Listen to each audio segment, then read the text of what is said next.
This is going to be a very brief video on how to install the Kaiser Willys rear disc brake kit onto a single piece flanged Dana 44.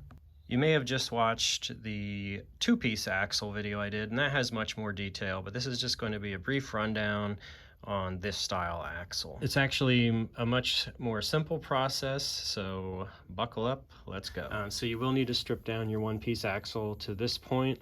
So the bearing, seals, and locking collar have been removed.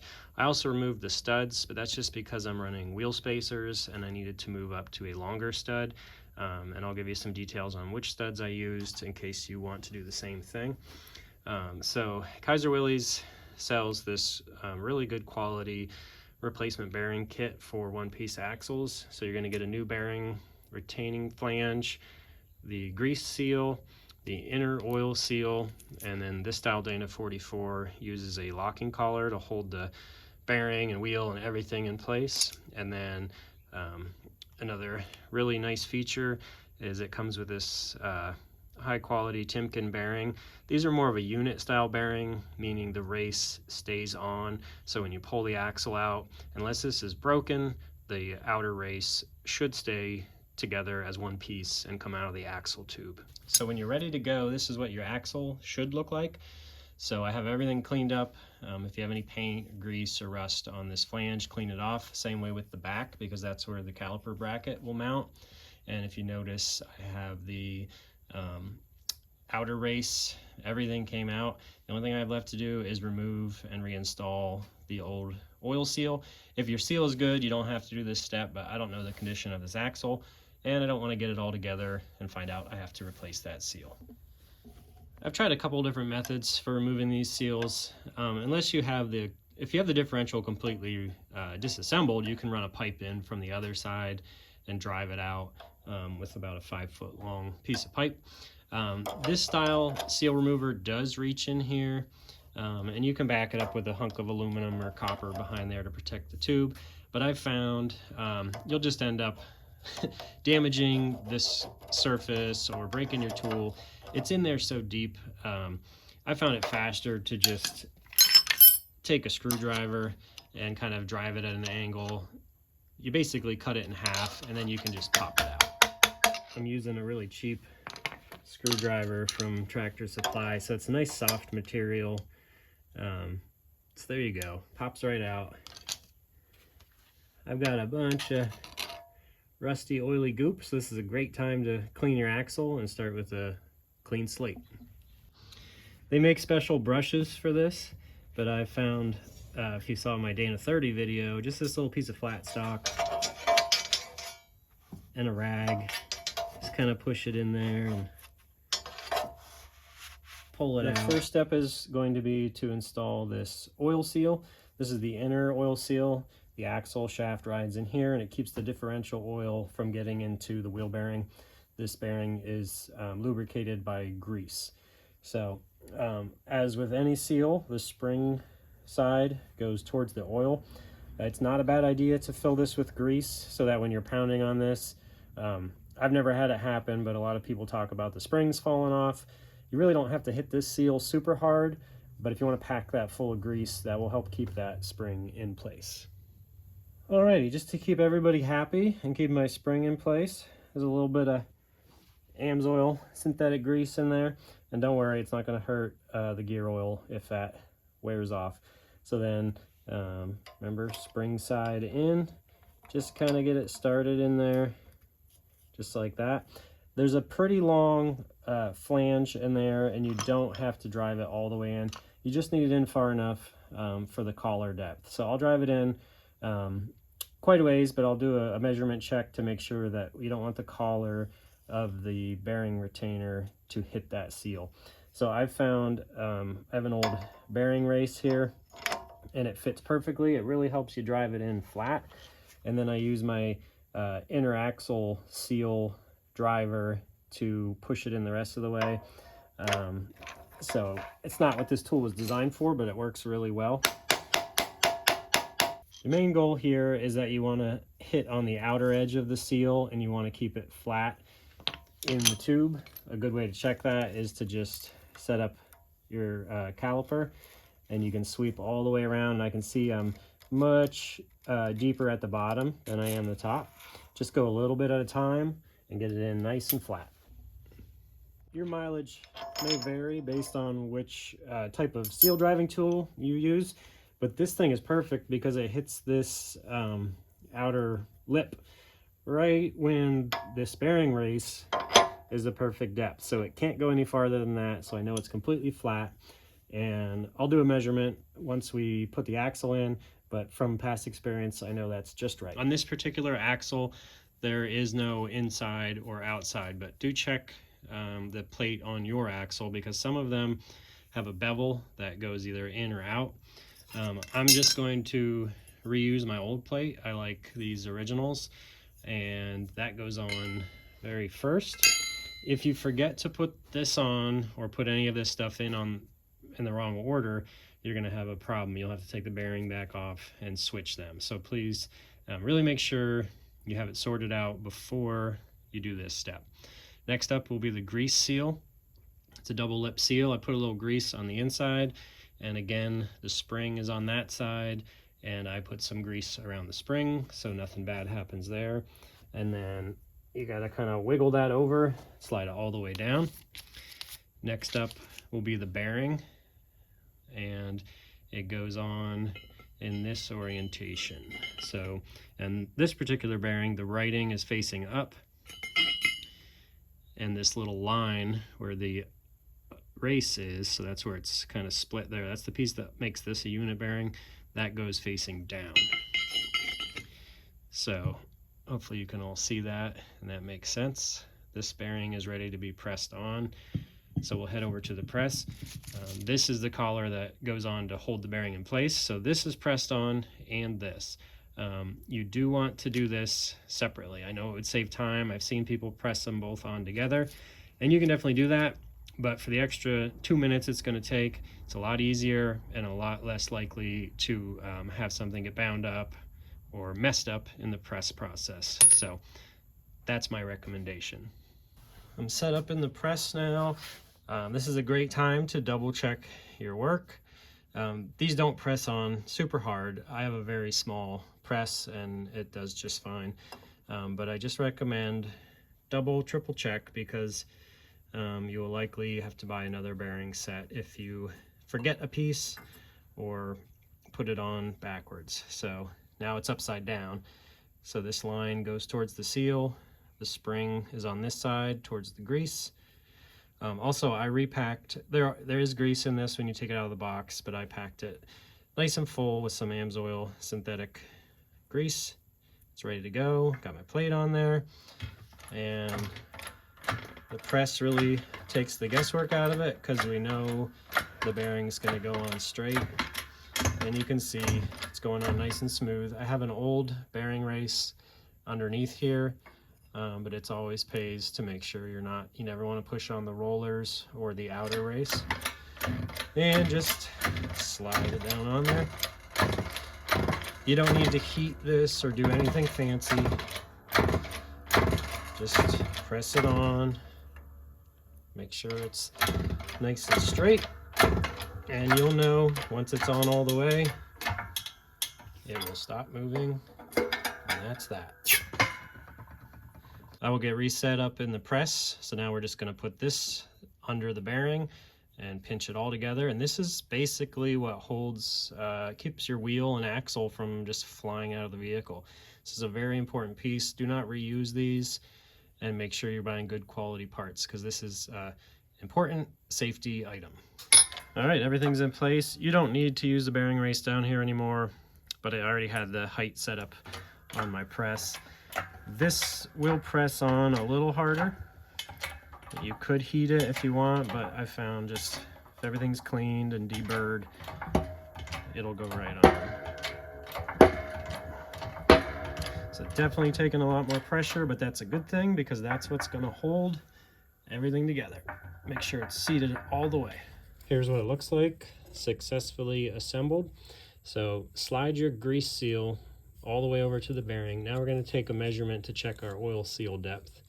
So you need your oil seal to be minimum of this measurement right here. So it has to be this deep or deeper, or you'll end up bumping into that collar. So, and this is a kind of rough measurement. You could use a tape measure, but this helps a little bit. So I'm at 1/725-ish. So now I'll lock my caliper and we have our depth measurement for the seal. So now I'm just sticking my caliper in here, and you can see this goes in about 1/8 of an inch deeper. I checked I'm good all the way around. So it doesn't have to be far. I don't like to drive the oil seal in any farther than I have to, but I'm a good 1/4, 3/16 in. So for those of you who want to know the exact depth that my seal is, it's just shy of 2 inches. So I'm at like 1,965. So if you drove it in 2 inches, that's more than far enough. So take a minute and make sure there's no grit, grime, or junk on your axle. This has enough grease on it. I'm not too worried about that. I greased the seal in there already, and then put a little either oil or grease, if you can get it to come out, there we go, on this seal and the bearing, and we'll just put a little down there. So you want to try to support the axle as best you can so you don't flatten that seal out or bump the spring off, but you're gonna put a little weight on it. It's not the end of the world. And then you kind of have to pry up. You'll feel the splines start to go in, and now it's basically ready to seat in the rest of the way. This bearing is not pressed into the housing, it's just a slip fit. The grease seal will actually bind more than the bearing, and that's just how it goes. So just pick up on it a little bit, slide it right in, work your grease seal in. You'll only get it to go in part of the way, and then the retaining plate will do the rest of the work. Your kit comes with this caliper bracket. You're going to notice that there's a bend to it, and that goes towards the outside of the vehicle. So it goes on like this, and that bend is facing out. There are right and left. There, the calipers are made for one side or the other. This one is marked with an L. Interestingly enough, my other side is marked with an L also, even though they're not the same part. So kind of disregard that. Just check, make sure your holes all line up and that this bend is facing out. You'll know very quickly if you have the right one in the right spot. Your kit will also come with 2 different bolt lengths. So one of the bolts does not go through the caliper, and that's what the short one is for. And I found you either have to reuse an original bolt or grind one side of it flat because they're really close to the axle tube. But that'll totally make sense to you once you start putting them in. You're all very smart, so you would have figured this out, but the short bolt goes right here. You can see there's a gap in the caliper bracket where it slides over the tube, and the flat that I was talking about goes towards the axle. There we go. So that's it. Now that the bolts are all in the correct location, the next thing will be these little half moon spacers. These will take the place of the backing plate. You'll notice there's an odd spacing of holes on the one side that goes towards the top. This will give you the right spacing for your grease seal and the bearing retaining plate. And just kind of fish it over all 6 bolts. Then slide your bearing plate over top of that. And it should look something like that. It looks a little funny up top because the axle flange on this style axle is flat on top, but don't worry about that. Just get a couple bolts started so it doesn't fall off. It's nice they have that cut in 2 halves for you so that you don't have to worry about forgetting that when you press the bearings on. And unlike a CJ2 or 3, there's no paper gasket here because the seal that we just pressed in there does all the sealing. Now you just go through and snug all the bolts up. I like to kind of go in a star pattern around the circle. These have nylon lock nuts that comes with your kit, so they won't vibrate loose. And I think you can figure this part out. All right, here's what it should look like when it's all together. Unlike the two-piece axle install, you don't have to worry about shimming or moving the axle. It's a much easier fitment on this because of that unit bearing and that this is all together. There's no variance in this distance. The original studs that are in this axle will work. You will have to bevel the back of your rotor a little bit because they have a bulge that sticks out into here. So you'll have to kind of just put a countersink bit on and touch the back of the rotor a little bit. But if you're running wheel spacers or aluminum wheels, you'll find once the rotor's on here, the studs are a little bit short. The kit comes with new studs, but unfortunately these are made for a flat fender. So they're the right length and the right profile, but they're not going to work on this axle. So you'll have to go a different route with that. Here's the solution I came up with. These are studs from Napa. Part number 6414264. So I got 10 of these, and they have the right length and the right knurl. So you can see those bite in there. So we'll just install these, and then we can put the rotor on. Now, they do make stud install tools, and they're great. I feel like I say this stuff a lot on my channel, but I don't use that. So I have a 5/8 nut that's the threads are drilled out to account for the shoulder that's on here. So I put that in there, and then anti-seize would probably be the best here, but I don't want to be turning into the Silverman all day. And then these are 1/2 by 20. I don't use a lug nut because I want just a flat nut. And then just kind of keep it straight and use the impact gun, and it'll pull it right in there.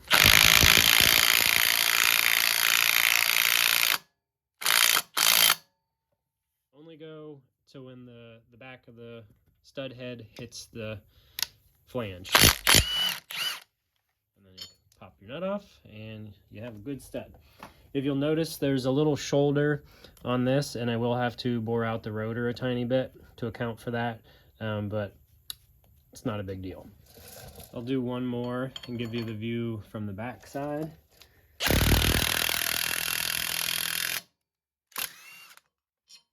If you're wondering why I'm putting oil on the threads but not on the knurling of the stud, it's because this will help the nut slide a little better, but I don't want anti-seize or lube or anything on the knurling part of the stud, because once that's in there, I want it to cut into those splines and not come back out. So, you know, to each his own, but I don't put any kind of lubricant on the knurling of the stud.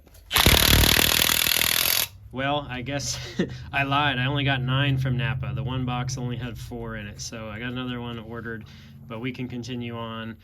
Just disregard the missing stud. If you go with the stud that I showed you, you will have to bore out each lug hole on the rotor from the factory. These are to fit a 1/2 inch stud pretty snug. So I'm going with a 19/32 drill. This is just cast iron. We're only enlarging it by just over 1/16 of an inch, so it's not changing the integrity or safety of this rotor. And cast iron drills very easily. Then I just follow it up with a countersink bit, and I do all 5 from the front and the back. And then you can come over here. If you did everything right, it should slide right on there. 19/32 is a perfect fit. It fits that hub flange just right, and there's no slop. And I'm just putting a couple lug nuts on just to hold the rotor in place while we install the caliper. There is a left and a right, so you want to make sure the bleeder is on top, just like that. Now we're going to load it with the pads. It came with little clips that aid in assembly. You definitely don't have to use those, but that's a personal choice. It kind of just sort of helps hold it in there. This is a wear indicator, a squealer as some people call. So if you notice, I have the wider pad with the squealer in the top, the squealer's on top, and the pad is on the taller pad's on the piston side. Then you have a shorter pad, this little guy, and that just sits in there like that. You'll notice the pad is made to fit in that caliper. And then just slide it over the rotor like that. It's a little bit of a juggling act. Take one of the pins. The pins hold the pad in, so I'll show you better once I actually get it started in here. So it captures it right there. So once you get it in that far, then your pad won't fall out. So it might take a try or two, but really easy installation. And then you'll need an Allen wrench, and this pin now threads into the caliper mount. The first time I put these in, they really turned hard because there's like a zinc coating on the caliper mount, and it wouldn't hurt to run a tap through it. I just put a lot of grease on the threads and it kind of cut into the coating, and now you can see they turn just fine. Nice and tight. That's it. It's done. So the rotor alignment on the single piece axle is much easier to work with. And now you can see as the pads wear and the piston moves, this will slide on there. This pad is loose in here because there's no fluid in it. The piston's all the way back. So once we pump that up, it'll squeeze, push it that way. As it wears, it will slide that way. And then any movement in the rotor will be taken up on these slide pins. So super easy design, really easy to install. Definitely 2 thumbs up. So that is it. The calipers and rotors are on. It's ready to roll. The only thing left to be to hook up the brake lines. The kit comes with 2 flex hoses, comes with the banjo bolts and washers. So all you need to do is hook this to the caliper, and then I usually make a mounting tab on the axle with a little flat piece of steel with a hole in it. And then you'll have your original flex hose off the frame and the splitter over the differential, and you just shorten those lines and tap them in to this flex line. So you can do that however you prefer.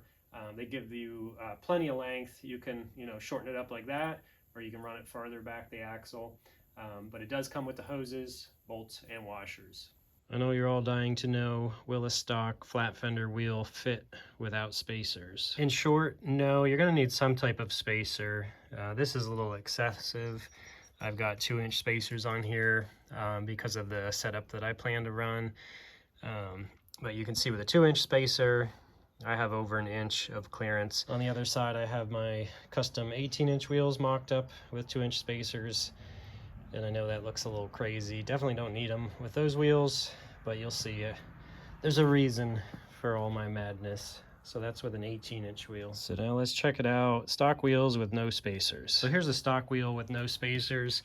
As you can see, I don't even have the lug nuts on because it's gonna rub, which is pretty common. I run 1-inch bolt-on spacers on my other Jeeps, and that gives you plenty of room without really changing the look or handling. So here's a stock 15-inch wheel with no spacer. And it just fits. I can hear it rubbing the caliper a tiny bit, so I think you could grind a little bit off the bracket and a little bit off the caliper, and it would be just fine. So right here you can sort of see where the paint is shined up. That's where the 15s were hitting. So this is real rough casting. It wasn't hitting the bracket at all, so you could just take a flap disc, smooth that out, and then I'm pretty confident that would fit without any spacers just fine. As always, please use code RedEyeGarage10 at checkout whenever you buy anything from Kaiser Willys. It helps my channel out, and I really appreciate that. Please leave any questions or comments down below, and thank you for watching. Catch you later.